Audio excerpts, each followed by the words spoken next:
Our tale of the tape for this light heavyweight tilt.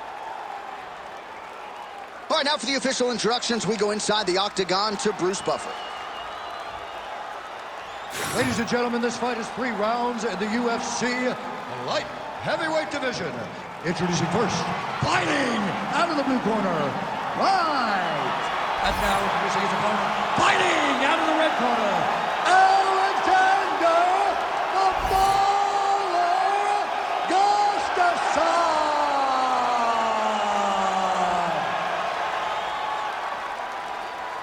Ready to fight? Ready. All right, ready to go for round 1, and to the surprise of some, he won his last fight by submission. So with momentum, he enters this, the highest profile spot of his career, trying to keep that obvious momentum going.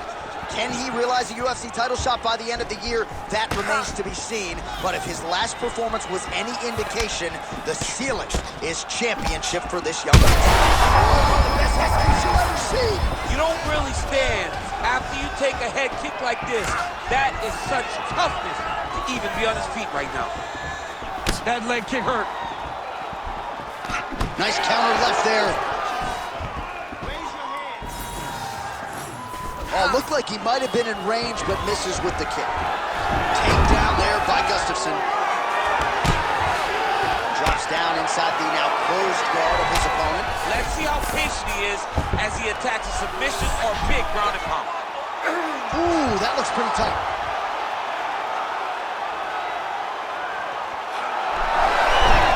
Oh, somehow, some way he got out. These guys are back and forth, and submission defense wins this transition. All right, well, both fighters pretty comfortable on the ground, DC, but you got to be very careful hanging out here for too long if you're his opponent. Inside the closed guard now. I mean, he went right into his full guard. What does he do to try to advance himself to give him more of an advantage on the mat? Oh, interesting there as he just decides to let him back up. Just over 2 minutes to go in round 1. All right, so another nice strike to the thigh, some bruising starting to develop, and that could render his opponent a one-legged fighter here down the line. And it'll take some time. It'll take some time when you land it there. Oh! Not there yet, but might get the submission here shortly. Oh, nice inside kick.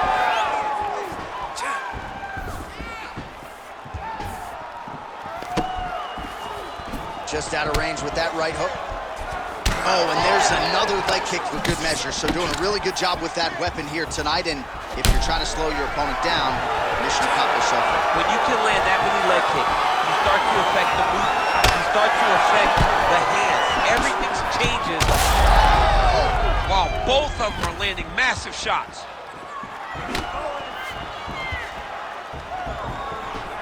"30 seconds now to go in round 1.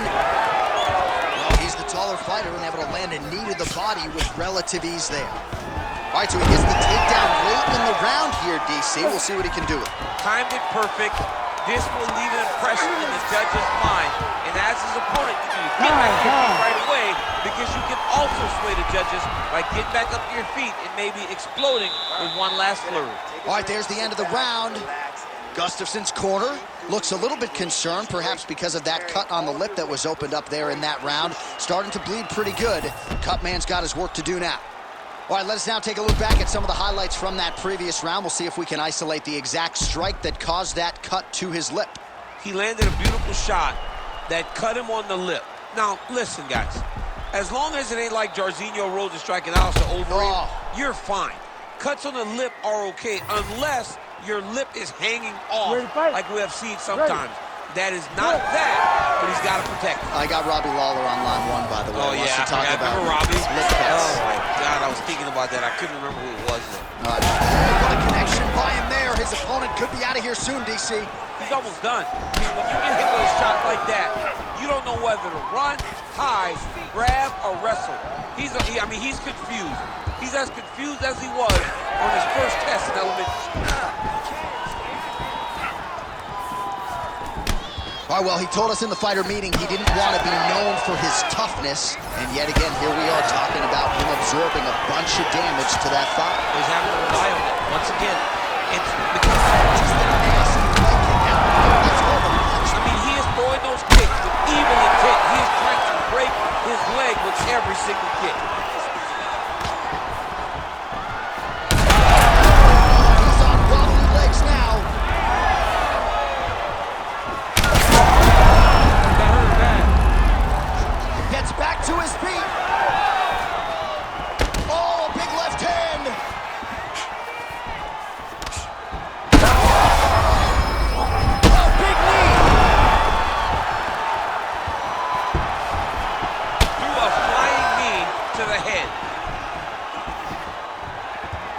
Nice job to control the range and using his reach advantage to get that punch on. Well, now you start to see the frustration setting in. His thigh is just a mangled mess of bruises and not getting any better as these strikes continue. It can't get better because his opponent. Dean steps in. Goodness. What a fight. So no judges needed tonight as he pounds him out for the TKO. I'm hoping I get an invite to the after party.